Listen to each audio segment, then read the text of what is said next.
All right, welcome to Earth Science, everyone. Go ahead, find your seats, grab those notebooks, and let's get settled in. Today's explainer is going to be an epic geological field trip. And I mean epic. We aren't just looking at rocks today. We are taking a journey from the absolute center of the Earth, thousands of miles below our feet, right up into the stratosphere. Because today, we are studying the architects of fire.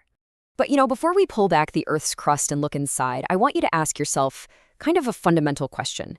Think about this for a second. What single force in nature holds the power of both ultimate, terrifying destruction and vital, essential creation? It's the ultimate paradox. It's a force that can wipe out an entire civilization in a single afternoon, but it's also responsible for creating the very air we breathe and the literal ground we stand on. It's not just some disaster movie trope. It's a fundamental planetary mechanism. We're talking, of course, about volcanoes. Okay, let's just take a quick look at the lesson plan on the whiteboard today. We're going to trace the chronological journey of molten rock from deep underground all the way up to its human impact. We'll be hitting 5 main topics: inside Earth's fiery engine, the anatomy of a volcano, the mechanics of eruption, the balance of destruction and creation, and finally, predicting the next blast. So, let's start right in with Chapter 1, inside Earth's fiery engine. To really understand the explosive power on the surface, we have to start deep inside the internal structure of the Earth itself. Now, beneath our super thin, solid crust lies the mantle.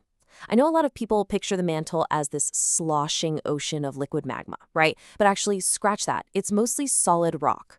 However, it's under such immense, literally unimaginable heat and pressure radiating from the Earth's core that it actually flows over millions of years. Think of it kind of like incredibly stiff putty or maybe warm plastic. We live our entire human lives on that fragile, paper-thin outer crust. But the real action, the immense heat, the friction, the whole planetary engine, that all happens in the churning mantle just beneath us. And this dynamic environment completely drives plate tectonics. The Earth's crust is cracked into these massive puzzle pieces called tectonic plates. When these plates collide at what we call subduction zones, which is where one heavy oceanic plate dives deep under another lighter continental plate, immense friction and heat are generated. Or sometimes you have mantle plumes. These are superheated upwellings of rock rising straight from the deep mantle, kind of like a giant lava lamp. Whether plates are diving under each other, pulling apart at divergent boundaries, or just sitting over these hotspots, the result is the exact same. The deep rock experiences partial melting, and magma is officially born. Moving right along to Chapter 2, Anatomy of a Volcano. Let's follow that newly born molten rock as it rises up and look at the physical structures it builds on its way to the surface. So here is an absolutely crucial point you're going to want to get straight for the exam, guys. It is called magma while it's churning and cooking in the underground chamber beneath our feet. But it magically becomes lava the exact second it breaches the vent or crater and hits the surface. It's the exact same chemical material, but the location completely changes the name. And why does this distinction actually matter to a scientist?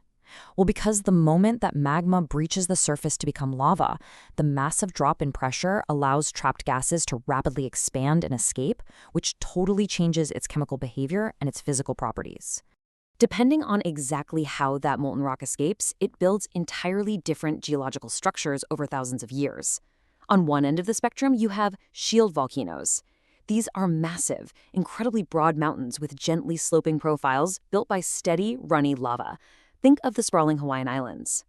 On the other end, you've got stratovolcanoes. These are the classic, towering, terrifying, snow-capped peaks like Mount Fuji in Japan or Mount St. Helens, which are built layer by explosive layer. You also have smaller cinder cones, thick, blocky lava domes, and complex volcanoes. The physical shape of the mountain you're looking at is literally a historical record of exactly how it erupts. Which brings us to Chapter 3, the mechanics of eruption. But what actually decides if a volcano just oozes lava gently for tourists to take pictures of or completely blows the top off a mountain? Well, it all comes down to the chemistry happening inside that underground magma chamber. The entire secret to volcanology really rests on the type of magma, basaltic, andesitic, or rhyolitic, combined with its silica and gas content. Those factors dictate exactly how violent an eruption is going to be. Now, you might be wondering, why does silica matter? Silica basically acts like a microscopic geological thickener. The more silica you have in the magma, the stickier, thicker, and more resistant to flow it becomes. Let's break down this concept of viscosity really quick because it's absolutely essential.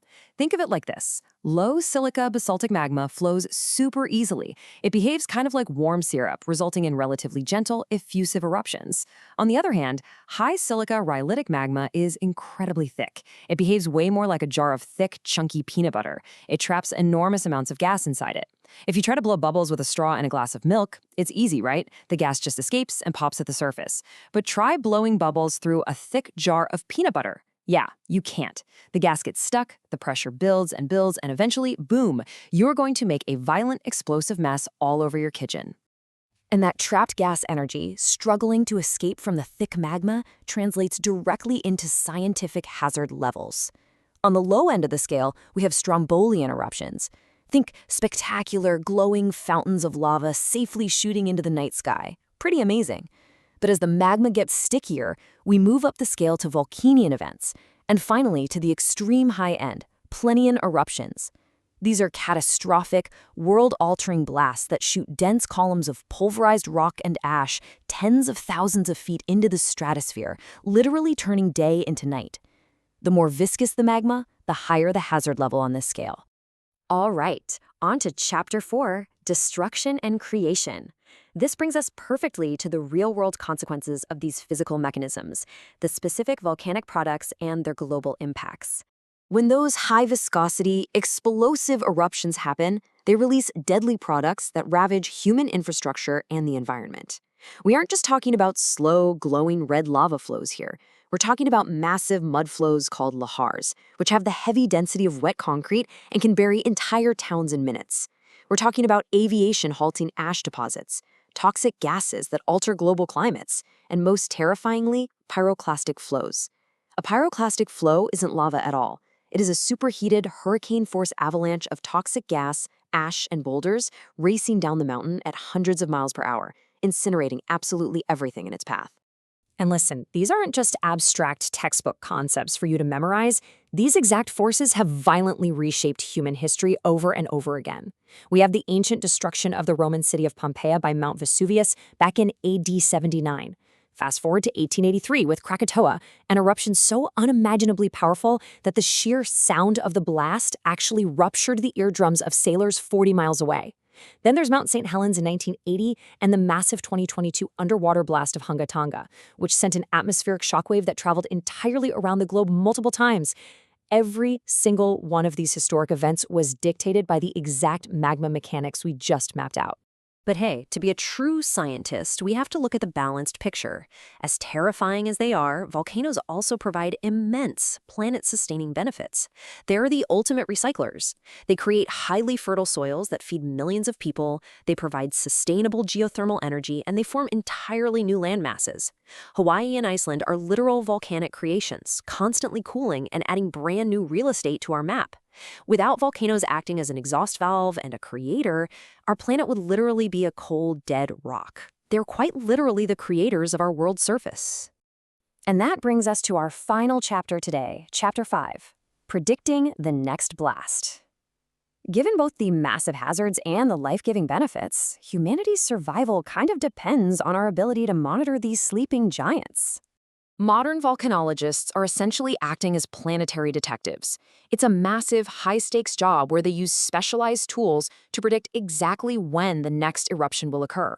They use seismographs to physically feel the Earth shaking as rising magma breaks rock on its way up. They use GPS to watch the volcano literally swell, because as magma fills that underground chamber, it physically inflates the mountain like a giant geological balloon. By monitoring these microscopic changes, measuring toxic gas emissions, and using satellite thermal imaging, scientists can evacuate vulnerable populations and save thousands of lives long before that high-pressure peanut butter magma finally blows. As we wrap up today's explainer, I really want to leave you with one final, absolutely massive thought. We are currently finding active magma systems out in the freezing, distant solar system. If a tiny moon orbiting Jupiter is bursting with volcanic fire, what other untold geological engines are powering worlds we haven't even discovered yet? Keep asking questions, keep studying the incredible ground beneath your feet, and keep looking up. Class dismissed.